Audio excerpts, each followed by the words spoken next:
WHTD London, an Urban One station. Here's your host, DJ Nailz. All right. Well, welcome. Happy, beautiful Saturday to everybody who's listening right now on all of our Urban One stations, Magic 95.5 and right here at Power 107.5, 106.3. I'm Nailz, and I am joined by two special guests that's joining us this morning. We had a great conversation in the hallway, right? Wow, Yeah, it was great. I loved it. Right before we came in here, I am joined by Mario Basora, who's the CEO of Future Ready Columbus, as well as the VP, Vice President of Advancement and Community Relations, Neeta Agrawal. I said that right? You did an awesome job. Thank you, Nailz. Great to be here, guys. Nailz. Welcome. So let's just start it off really quick. What exactly brought you guys over to our stations to have this conversation on the air? So we're with Future Ready Columbus, and we're all about making sure kids from age 0 to 5 are ready for kindergarten. And so for us, we think a really important piece of the work is to get out and spread the word and the message and talk about the need. And we're in a crisis right now in early childhood, and we want to make sure people are aware of it. Yeah, and Neeta, we want to hear from you as well, because we had this conversation in the hallway, just like how important this conversation is. And then there's some staggering stats that we really talked is. about that literally blew my mind when I read them on the air. And then you guys told me some more stats in the hallway, and we could dive deeper into that. But we can have this conversation. A lot of people who are listening right now, for you who are young parents who have kids who are getting prepared for kindergarten, and maybe you who are watching right now on our Facebook page, because we're streaming this live on our Facebook. You can go and look us up at WCKX, Power 107.5, 106.3. Neeta, you could tell us, why is this so important to you to come and join us this morning and co-host this conversation? It is really important. As Mario said, we are here making sure people understand that we're in a crisis. Oftentimes, people don't realize how important early childhood education is. Our babies, they may be at home, they may be with a child care center, they may not, a variety of different ways. Many people understand the importance of K-12. Everybody goes to kindergarten, you got to get through high school, you got to graduate, and then be college ready, career ready. All of that feels very natural to people. But I think what people don't realize is that 0 to 5 space is even more important. The numbers you were talking about, the data this morning with us, and only 38% of our kids here in Franklin County are kindergarten ready. So what that means is that they're coming into kindergarten with gaps. And what the data shows us is those gaps continue for the rest of their school career, and even oftentimes for the rest of their life. And so if there is not enough effort and support and resources, what people don't realize is that if we're not spending that energy that we spend in K-12 before they get to kindergarten, that is going to impact every single one of us. The data shows that kids who are not ready for kindergarten oftentimes are in a pipeline to prison. They're the opportunities that other children have are going to be much lower, especially for our Black and brown children. These are our babies. And people need to realize that this is not just a crisis for parents. It's a crisis for us all. Absolutely. And when you mentioned the stats and saying it's a pipeline of prison, we're gonna go back into go back and talk about that a little bit more, because this actually relates to a lot of the things that we have going on in society. If you live on the east side, if you party in Short North, this has something to do with all of us, and they're all intertwined. And we'll go back to that shortly. We can start off the conversation right now by first off telling us, Mario, what exactly is Future Ready Columbus, for anybody who's just tuning in and they don't know? So Future Ready Columbus is what's called a collective impact organization. Basically, it's a collaborative of a lot of different organizations, both public, private, nonprofit organizations, all coming together for one mission to make sure that kids are ready for kindergarten. And so we have a plan, and that we try to work together. We've all kind of come to agreement on, and we're trying to make sure over time that by 2030, all of the children in Franklin County are ready for kindergarten. That's a huge leap, especially given where we are right now and what we're trying to do. But what we kind of believe our core mission is about is ultimately the 0 to 5 space right now. there's not a lot of systems. In fact, there are a lot of people, a lot of groups. It's very much the wild, wild west. There are organizations kind of working in silos, not particularly working together in a concerted effort. And so resources are spent in different ways around this. And a lot of kids get lost in the shuffle as a result. 50% of the kids right now don't have access to or not part of any preschool or childcare center at all. And so we don't see them until they get to kindergarten. And so it's very much a systemless world. And so our role, we think, as Future Ready is to bring systems to this systemless world so that we can find out where the kids are, support those families from day one, and on top of that, try to coordinate intervention efforts and support efforts for those families so that the children can be ready by the time they're 5. Yeah, just to piggyback off that, we want to be a backbone. That's what we want to, visually speaking, we want all the people that are doing the great work here to come together and all start looking in the right direction. And we think that we can be that backbone to support all those organizations. We know there's so much great work going on there. It's just not comprehensive, and we need people to work together to really make impact and move the needle. If I'm a parent, I'm a young parent right now listening to this, and I have a kid who's 2 or getting ready to turn 3, getting ready for kindergarten, and I'm thinking like, okay, what are the steps I need to take to go ahead and try and get my kid prepared for kindergarten? Because I don't want my kid to be one of these stats, right? But I understand that, pre-K and those prerequisites, that some people put their kids in daycares and stuff like that, don't necessarily, they're not financially available for me. Like, I don't have the money to pay for my kid to go to those type of programs to prepare them for kindergarten. Like, what steps should I take? Like, what advice would you guys be able to give us? Data shows read to your kid. That's one of the best ways. Talk to your kid. Have conversations. Mario, you probably know the data on this. I forget what it is, but research shows that parents who talk to their children, even when they're babies, are getting ready for Especially when they're kindergarten. babies. Especially Read when they're book babies. every night. When you're at the grocery store, ask them what colors they see in the produce section. You're at the park, count the number of birds on the tree. There are simple things that parents can do, and those are the types of things we want to share. We understand everybody's got a different situation going on.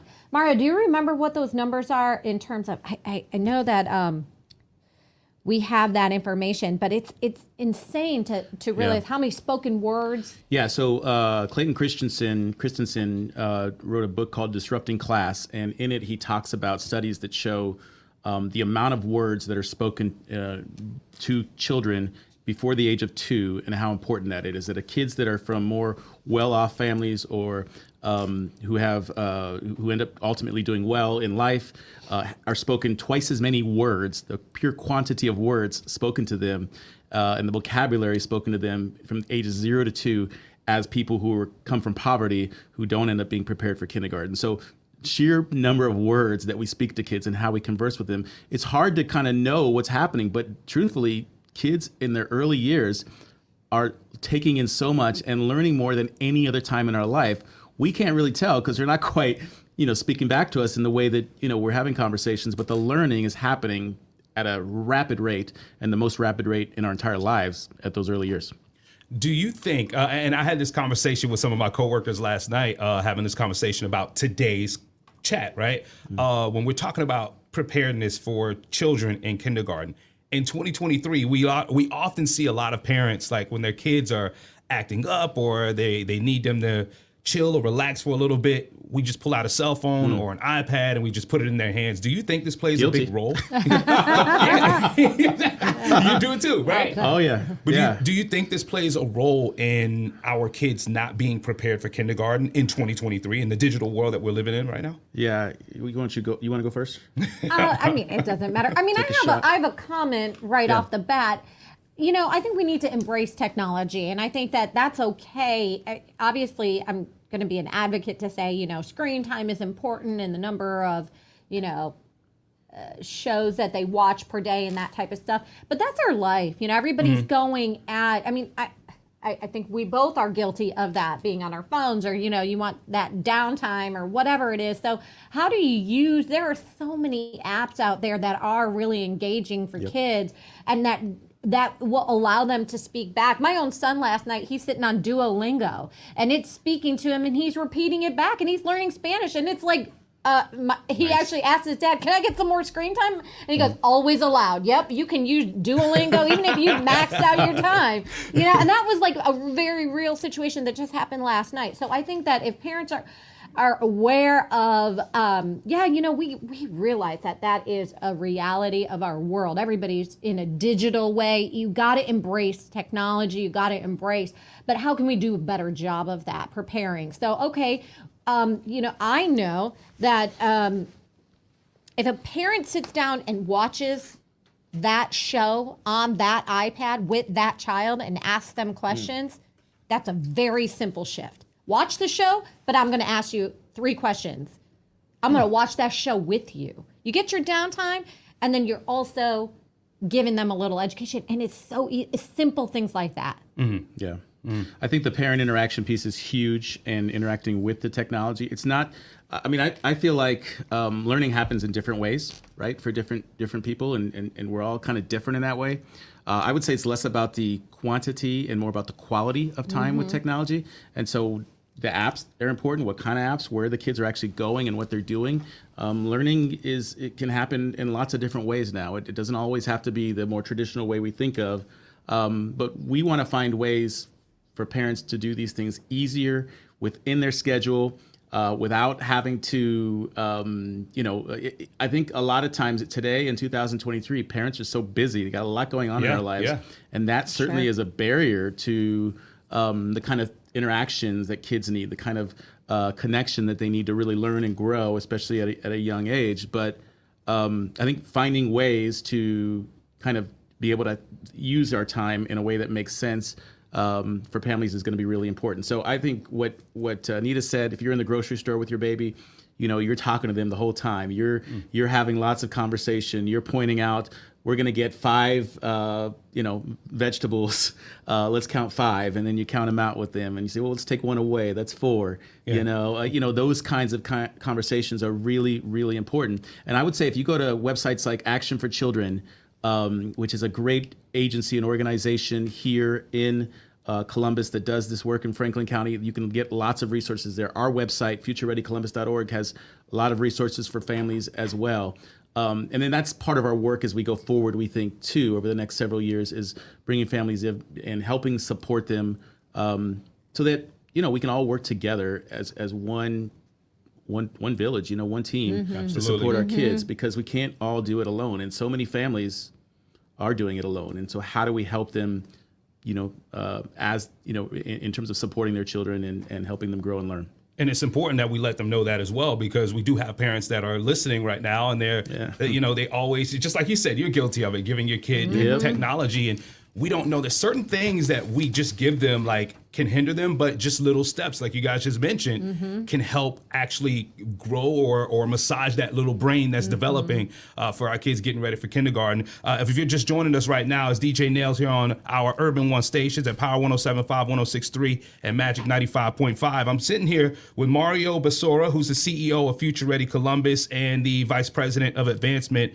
and Community Relations, Neeta Agrawal. We're talking about the crisis that's happening right here in Central Ohio, where you guys said that the numbers are staggering. 62% of kids are not ready for kindergarten before the age of 5, right? Yeah, and DJ Nailz, it's not. Our black and brown babies are in a worse situation. We really need to come together now. There is no more time. So, for black children, I believe it's 27% already for kindergarten. And so that's, you do the math, 73% not ready. 82% of Latino kids not ready for kindergarten in Franklin County.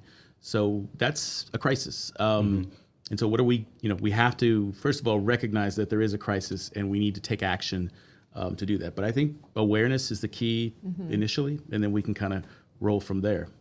Well, you mentioned something in the hallway about funding that is available for different counties around the state. This is the largest and most populated county in the state, and you can go ahead and tell them. Sure, yeah, absolutely. So what I was saying is, Franklin County is is such a progressive, diverse, wonderful county doing great work in so many ways. Really, business community does amazing work here. We're growing exponentially. One of the largest growing counties and cities and regions in the entire country. Yet, despite all that, there is an area where we are glowingly behind, and that is in early childhood preparedness and in early childhood learning. And the truth of the matter is, a lot of that goes back to funding. And so when you look at great cities across the country and what's happening, and even great cities in the state of Ohio and what's happening, what they do is they publicly fund childcare within their cities. Now, I will tell you, the county, Franklin County and the city of Columbus both do a terrific job right now funding childcare slots and for kids to be able to go and supporting it. But it's not nearly enough to really meet the need and support the challenge. What other cities are doing across the country is they have levies that they put on the ballot that they pass that spend significant public dollars intentionally making sure that there's universal preschool for every child in that community. And some of them even have universal childcare from 0 to 5, so that every baby, every toddler, every 3 and 4 year old have an opportunity to go to preschool or early care from the time they're babies. And the impact of that is huge for kids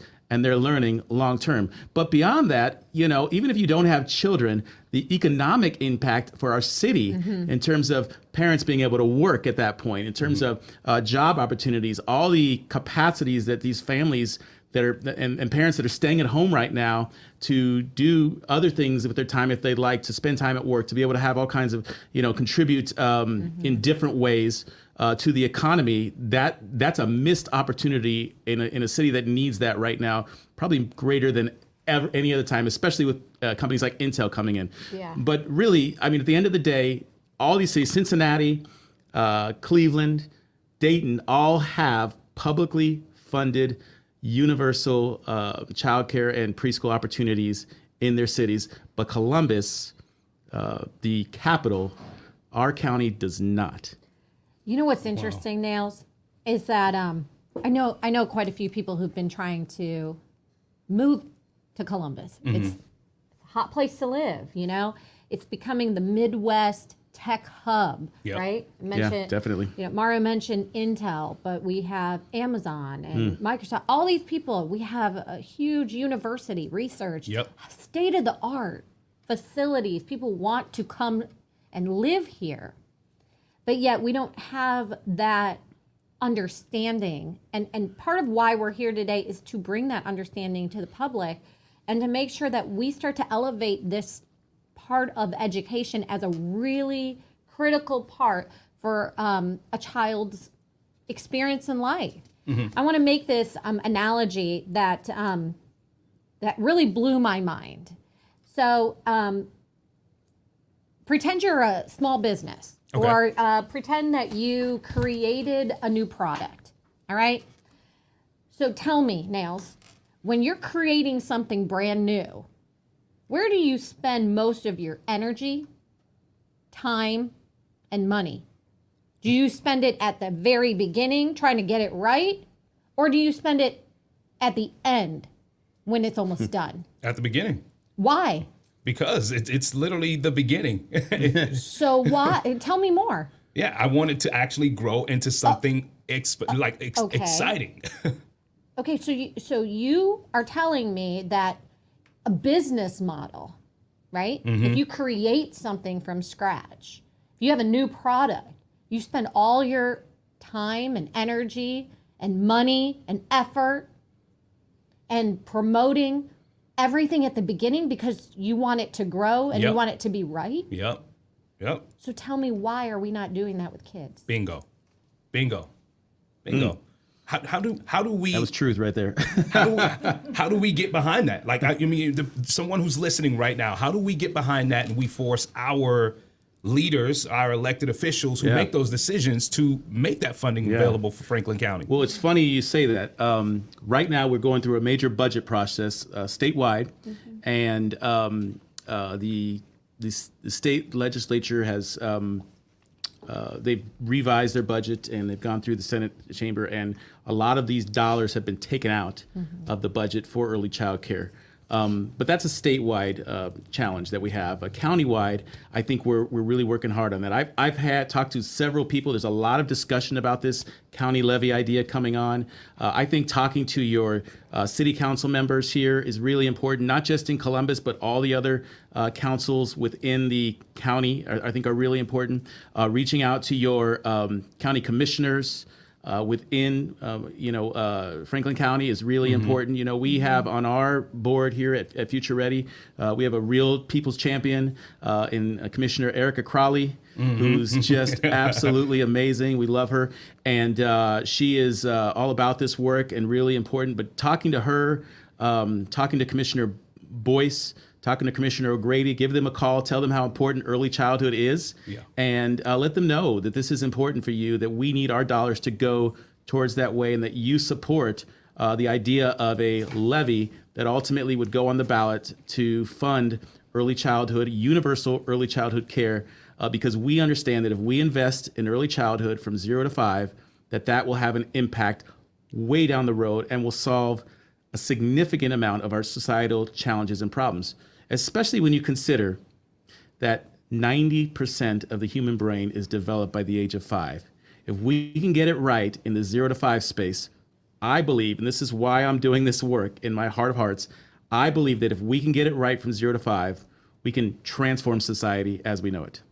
And then Franklin County can not just be the leader in tech, in universities, can not just be the leader in diversity in a community that's up and coming, can not just be a leader in the Midwest in terms of what we do, but can be a leader in early childhood care and transforming a culture and society, not just for Ohio, but across the country.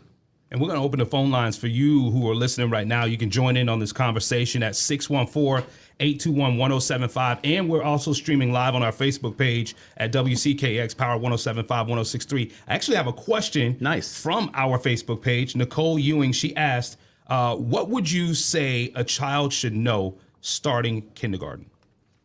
So I can kind of start, and Neeta, if you want to jump in. Sure, go ahead. In there. So I think a number of different things. So one of the things, so we're kind of measuring, when we talk about 38% of the kids being ready and 72% not being ready, there are several areas that are kind of measured that the state says this is important for kids to be effective in kindergarten. And obviously they're working with teachers, and teachers are saying these are the important skills that kids need. And so social emotional awareness is a big piece.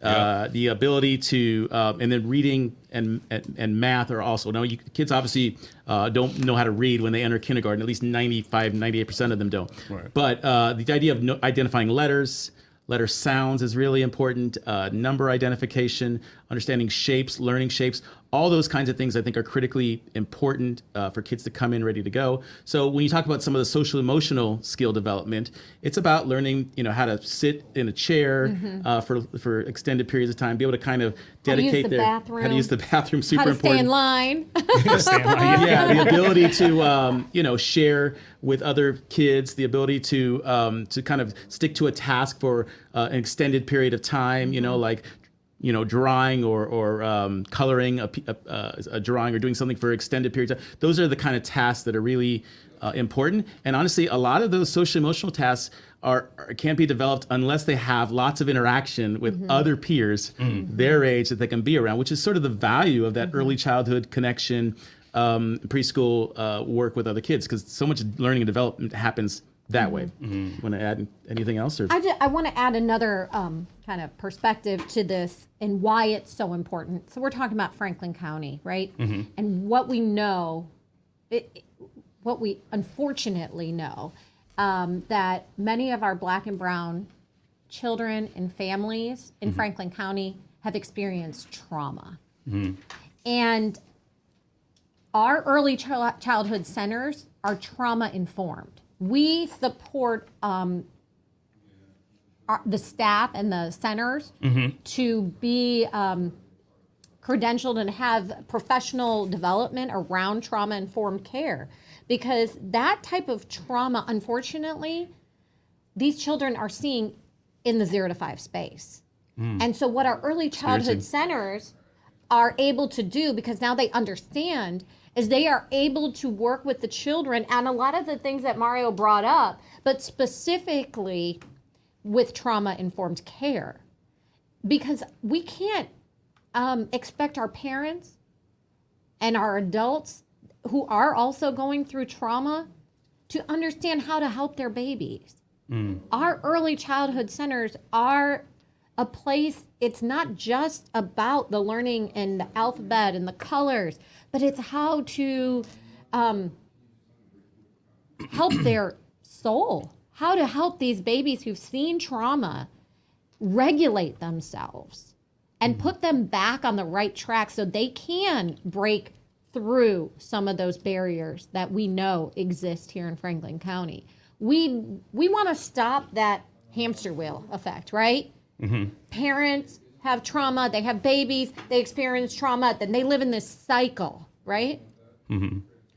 So as we've talked about this morning, 90% of the brain is formed not just with what is to be learned in ABCs, 1, 2, 3s, and red, yellow, and blue, but it's those social and emotional skills and development that will last for the rest of their lives to be better prepared and to regulate themselves in community as citizens, as adults.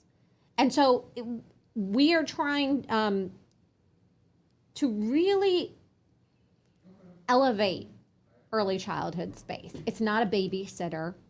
It's not just, can somebody just keep them alive till they get to kindergarten? Because we know kindergarten's important.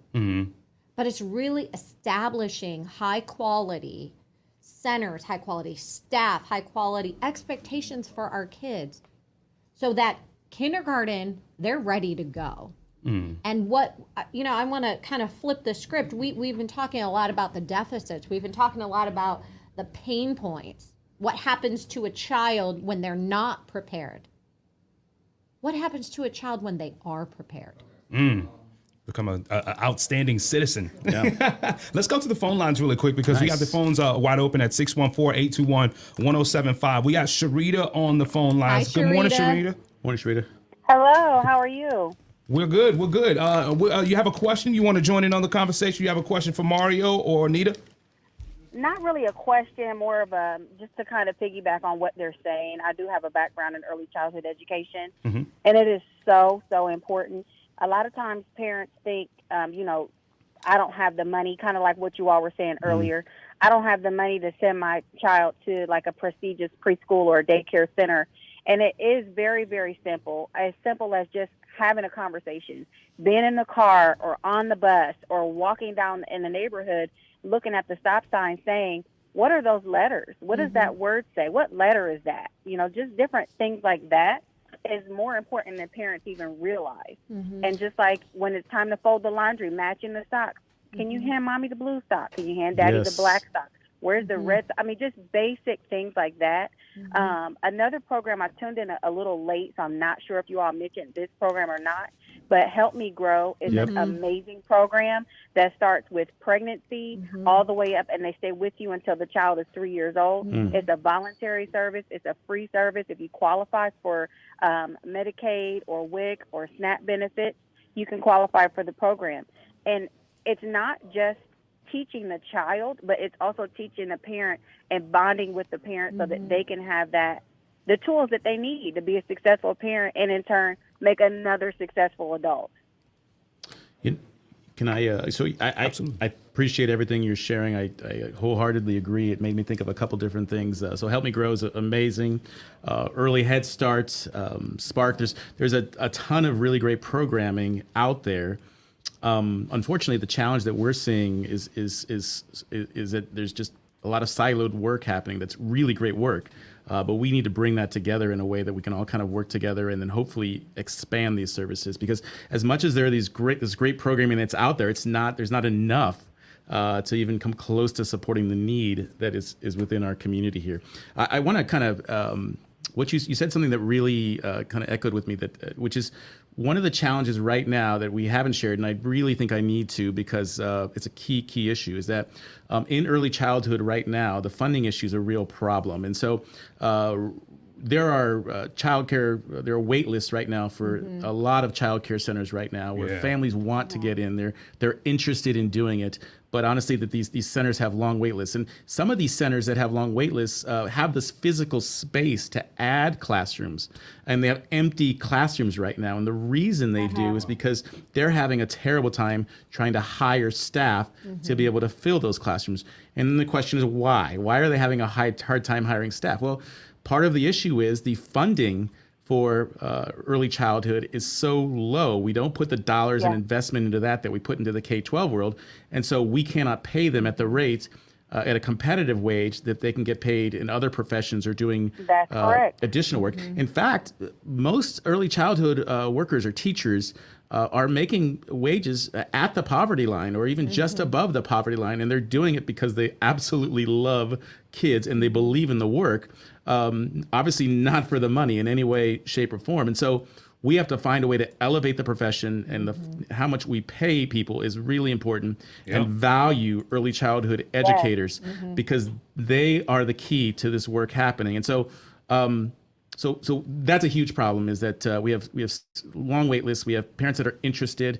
And so we want to continue to grow the list of parents that are interested, but we need to expand the centers. We need to expand the classrooms, and we need to pay people more so that this becomes a profession. I agree with you wholeheartedly, because even when, because you can get into early childhood kind of just with a high school diploma, but you have people that have associate degrees, even bachelor degrees, that are getting into that line of work, and the money is just not there. Exactly. And I'm gonna be completely honest with you. When I graduated 10,000 years ago, I didn't go right into the field, and it's not because my heart wasn't there. At the time, I was a single parent, and so I had to do what I had to do to make sure my ends were meeting with my child. And so I couldn't go into the field at that time, you know? Exactly. And then years later, it came full circle, and I had my own home-based center. I did that for 9 years, and now I'm with a program that that where I'm able to keep pouring back into the community, you know? Wonderful. But, yeah, it's hard. Like you said, I mean, it's just not there. And Sharita, you know, to be honest, I just want to piggyback off some of the things you said. It's, I started off in education, teaching degree, taught elementary school, and it's about also just changing the perception, right, of within as an educator. You know, it is oftentimes looked down upon even by other educators. If you go into teaching, you think you're going into K-12, but how do we change that perception within education itself? As you are just as qualified, you made just as noble of a sacrifice, and you are doing that work that's truly highly regarded that other teachers get, but in the 0 to 5 space, because oftentimes it's looked down upon as, oh, you couldn't make it as a K-12, or you're just coming out because you weren't smart enough. You weren't noble enough to go into an elementary school, middle school, high school, college. Why are we not, as our own educators, treating early childhood educators just as noble and regarded as we look at the other levels of teaching? And I think especially since you think about, I think that there's a lack of awareness of how important that those early years are in the long-term development of life. And if we realize that, and if as a whole our community recognize how important that time is for learning, I think we'd really flip the script. In fact, we'd revere 0 to 5 early child care educators as important as high school English teachers, which is, often high school folks are generally more revered at times, because teaching babies is just as much rocket science as teaching if not physics harder in high school. And it's definitely harder, actually. It's harder. And then let's talk about the parents. They are the child's first educator. Yep. That's right. Right? So I think we forget that you don't have to have a degree in education to be an educator. That's right. That's right. You agree with that, Shreya? Shreya? At home. Yeah. It begins at home. It does. So that's why I think Mario and I feel so passionate, and we're so blessed to have this opportunity to be able to share what Future Ready is doing. And we want, this is going to affect us all. Nailz, I know we talked about this earlier, this morning, and you don't have to have a baby to realize why this is important. Sorry, my Right. headphones are falling off my Oh, you can take them off now. Sharita, thank you so much for Sharita, chiming in. thank you so much, girl. I appreciate you calling. Thanks, Sharita. Thank you so much. Y'all have a great day. How you enjoy the rest of your Saturday?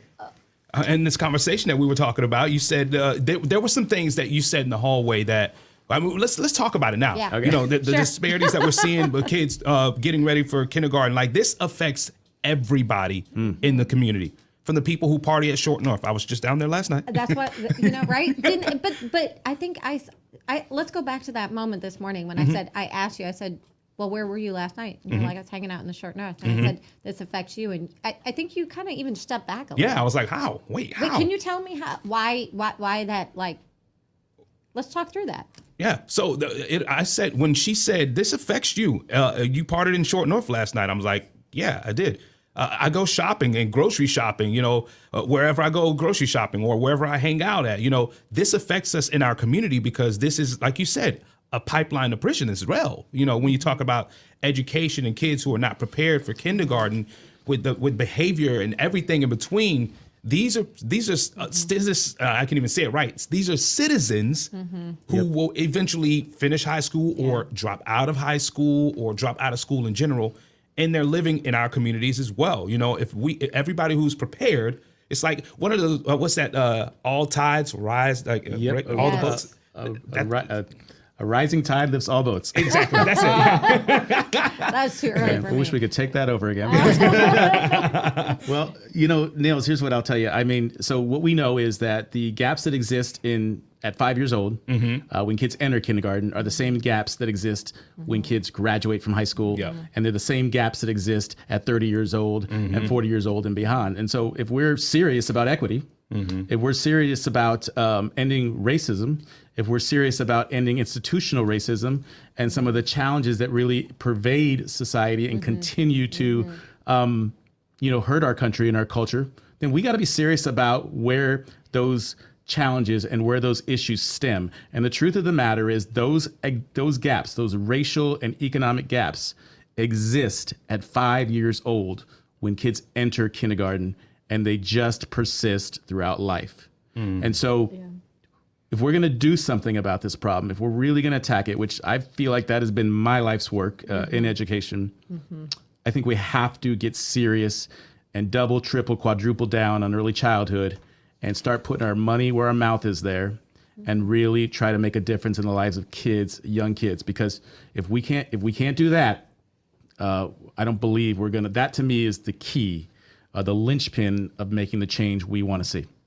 Again, sitting here on Power 107.5, 106.3, and Magic 95.5 here at Columbus. We're also on our Facebook pages, so we're going to ask some questions off of Facebook, and we're also going to keep the phone lines open for you to join us in this conversation at 614-821-1075. It's DJ Nailz here with Mario Basora, who is actually the CEO of Future Ready Columbus, and the Vice President of Advancement and Community Relations, Neeta Agrawal. I said it again. I said it right. Awesome. You're doing great, Nailz. You're doing I said it great. right. And we a lot of things we've been talking about right here. I've noticed that everything goes back home. It all starts at home. For a parent who is riding in the car right now, tuning in, just listening, and they feel that their child is not there yet. What can they do right now to get their child prepared?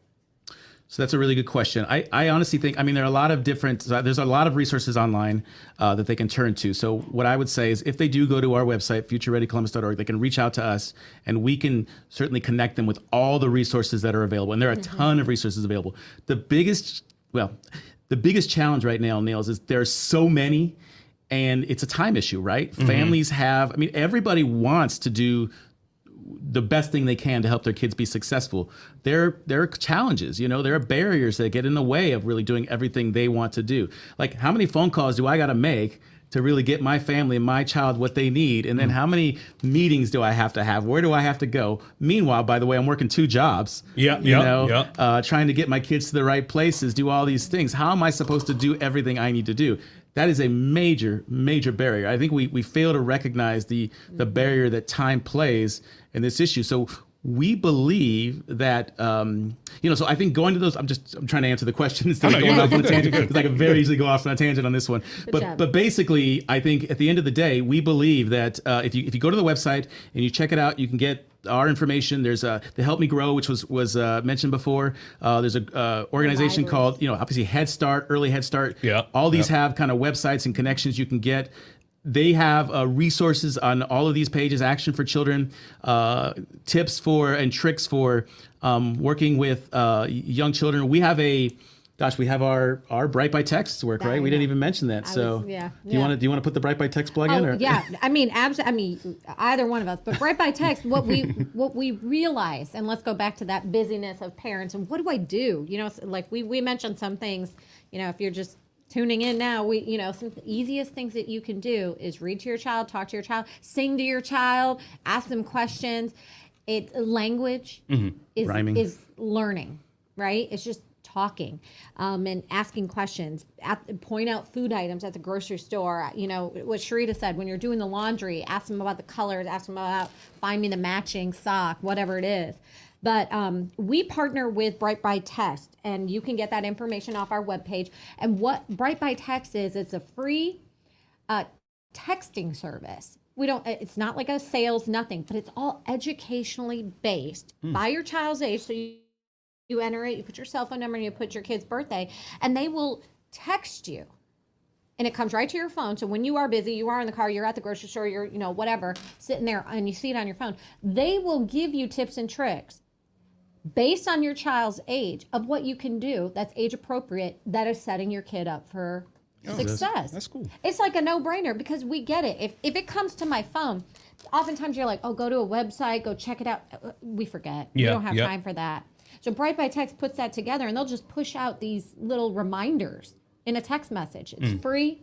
So we want to encourage you, if you think that's something that you would like to have and you want to have access to it, go on our site. It'll tell you how to do it. All the way to age 7, right? I mean, I think it kind of goes up. Actually, age 8, Mario. Age 8, that's right. Yeah, and another thing that we can plug is the Dolly Parton Imagination Library. She's been around. Do you know how long she's been doing the Dolly Parton? I don't know. It's been around for a while. For a while.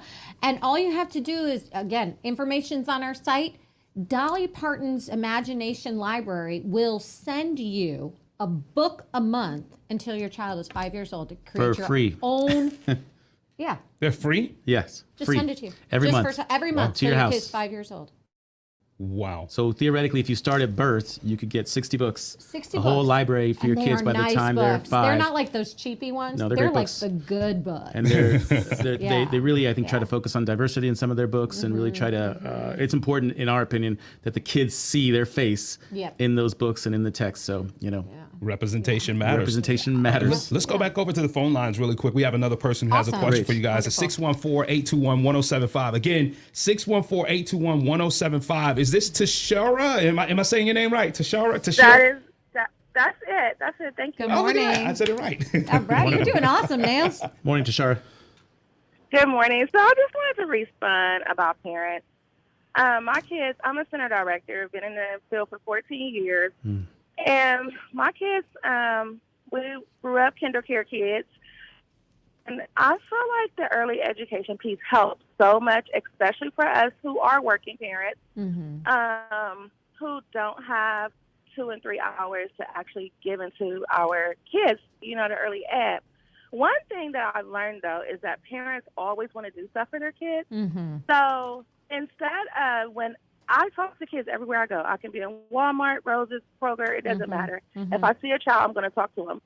And so if I say to the kid, hey, how old are you? The parent automatically answers. And so as parents, we have to let our kids problem solve. And problem solving starts from the day that they're born.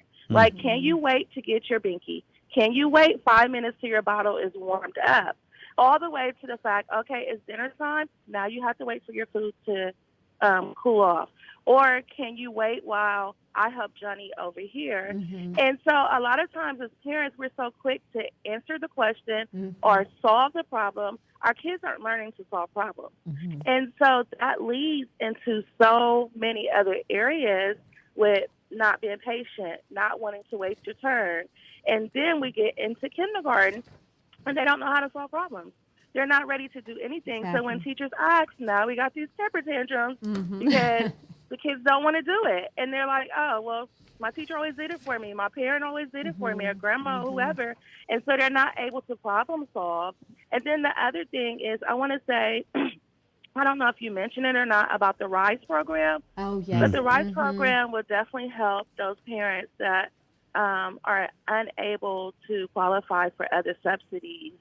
And that's, I use it at my center, and it's a really, really good program to help get these babies in here. And I shouldn't even say babies, but get these preschoolers in here and get them ready so that it makes it easier for those kindergarten teachers to continue their education. And then it just feeds back. You know, if you have a house without a foundation, you have a very rocky house. Say that. Say Yeah, that. Yeah, I'm over here So doing you the snap. need a good foundation. Yeah, And if exactly. you have a good foundation, now we're going to have presidents and doctors and lawyers. Yes. And That's right. people on are going now. to own their own businesses Mm-hmm. because of early ed. So sorry it took so long, but I'm so compassionate with No, helping do not the apologize. parents. Yeah, helping the parents. I don't know who said it, but ask open-ended questions. We're not the yes and no. Hey, so what do you want for dinner tonight? Not do you want spaghetti tonight? So that way those kids' minds are always thinking, and we keep feeding them, and they're growing. That is that's wonderful. Thank you for sharing all that. I completely agree. I do want to put a quick plug in for the RISE program that you're talking about. So for those of you who don't know, the RISE program is a program that was kind of a joint partnership with the county, Franklin County commissioners and the city of Columbus, kind of working together to give funds to early childhood. And so kind of was talking about that earlier with the amount of money that has been given to early childhood through the county and city to date with the limited funds and budgets they have now.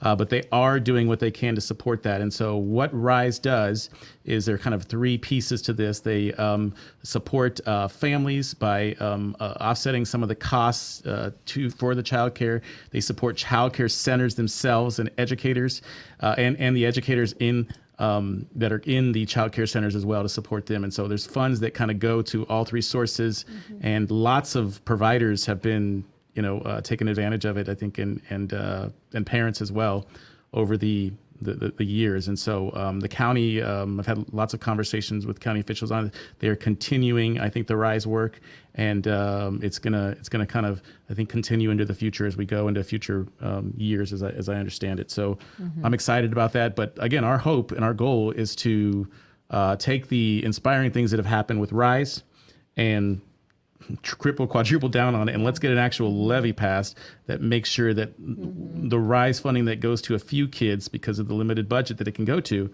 goes to every child in Franklin County, so that every child has an opportunity for early childhood experiences in preschool as they grow up. But I do want to say thank you to Tashara on the phone here, because I've talked to a number of center directors, and you all are amazing.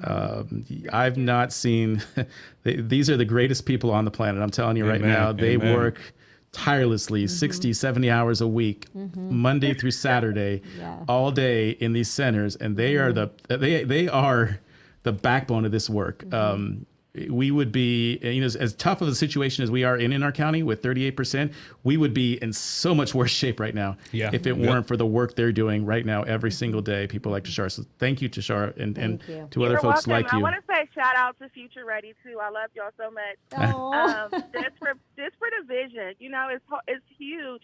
And for your vision and to share it out and have the compassion that y'all want to see. Hey, this is the future. And it means so much to even look at the word future. Yeah. So I just want to give y'all a shout out as well. Awesome. Thank you, Tashara. And, just piggybacking off of what Mario said, our early childhood center directors and staff, they show up. They show up. We're at events, whether it be Celebrate or any community events, they're there and they want to help these babies. They're so passionate, and like Mario said, they are the backbone, they are the heart, and we are really just trying to support them, elevate them.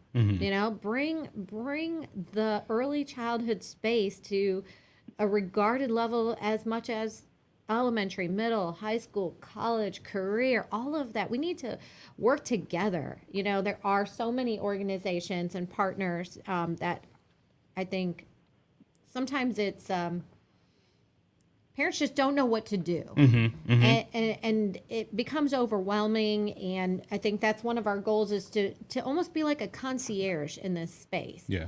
You know, to really start to say, hey, parent, you know, we have developed or we have access to an assessment that will tell us where your child is at 1-year-old, at 2-year-old, at 3, at 4. Oh, nice. So what's something that we didn't mention that maybe I talk just about want it to at bring, all. I want to bring light to a little bit is that, so you may know some of our parents or older, you know, people who've gone through this, they may know what the kindergarten readiness assessment is. It's called a KRA. So every child who comes into kindergarten has to take. Should we take it off? Yeah, she hung. sorry. Yeah, she hung. Okay. I'm sorry. I'm sorry, I didn't know the process. So, yeah, I just want to kind of bring a little bit more understanding to the space and some of the things that we want to do and why we think it's so important. Is there's this KRA test, right? And so every child before they start kindergarten, they have to take the KRA, and then it basically says, "Are you ready or you're not?" That's where we were getting those numbers from, right? And so what we want to do is, you know, I love this this statement that Mario's done. I hate it because of what it means, but it makes it really clear. It's like an autopsy report, though. So if your child is taking a KRA and you realize at age 5 years old and your child is about to go to kindergarten and they're not on track, it's almost too late. At age 5. Yeah. At age 5 years old, it's almost too late.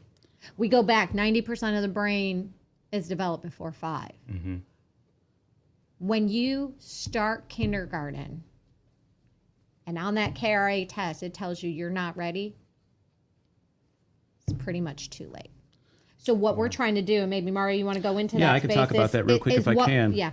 So Go ahead. yeah, I mean, I don't want to be that fatalistic about it, but the truth of the matter is, it is a indicator of kindergarten readiness, is an indicator of what happens in a lifetime, and third grade reading, and then high school graduation, and all these other indicators that ultimately lead to some life outcomes that aren't great, for folks.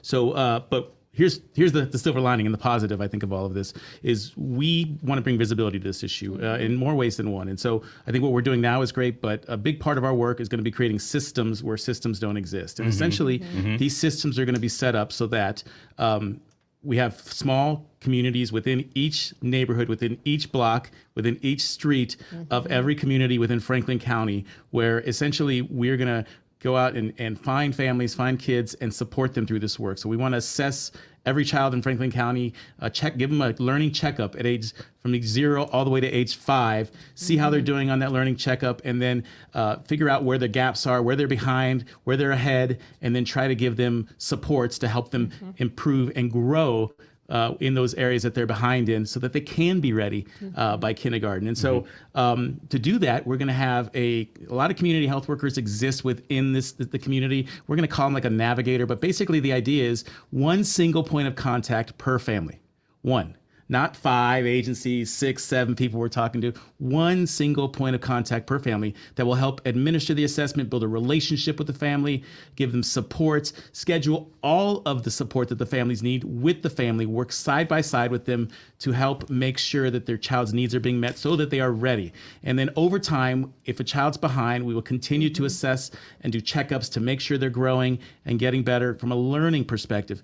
We do a good job talking about the physical health of children, generally speaking, doing checkups every year and 6-month checkups. We don't do very much at all when it comes to learning. You're right. And You're that right. is so important for life success. So we're kind of bringing that kind of system to 0 to 5 space. And then we will use all of our partners, and we have a lot of them, to then orchestrate and coordinate all of these supports for those families based on the assessment results. And we'll check up on it to make sure that the assessment results are working, that in fact the interventions are working and the supports we're giving families are working, so that the child really can grow. And if they're not, we'll change and add supports, or we'll offer different supports, because we want to make sure, our goal is to get to a point where we call Dr. Angela Chapman from the Columbus Schools superintendent and say, Dr. Chapman, we know that in your school district, 85% of 3-year-olds are ready for kindergarten right now. And the 15% who aren't, we know who they are, and we're working closely with those families. And here's the supports we're offering that are working for them. Here's what's not working. And here's what we're going to continue to do to try to help them grow over time. So that when that child enters kindergarten, they know who the kids are, what the challenges are, what the needs are, and the kids will have a greater opportunity for success. Yeah. That's a wraparound support, right? So then you're bringing visibility and preparedness for those schools and those superintendent and those teachers to say, I know now what is coming and I can be prepared. So then ultimately, yes, we know gaps are going to exist. We know not every child is going to be ready, but now they have understanding of where to push in, because oftentimes when you come into a kindergarten classroom and, God bless those kindergarten teachers. Because let me tell you. Hardest job in education. I swear, it takes a very special person to be able to teach kindergarten, because you are dealing with children grow at a very different rate. Yeah. And so giving them as much like ammunition, right? Okay, we know we've been tracking these kids. These are the things we're doing. These are things that are working. These are things that are not. Now you go do you and take it to the next level, right? Because we know that our K teachers, our 1 teachers, our schools, they are doing everything that they can. But if we can help them, if we can prepare them, then they're only going to be able to do a better job of what they already are doing. Because they just can't do it all. I go back to this moment where we talked about our parents don't have time, right? To talk, to do all these things. Our teachers don't have the time. Yeah. And there is so much on their plates.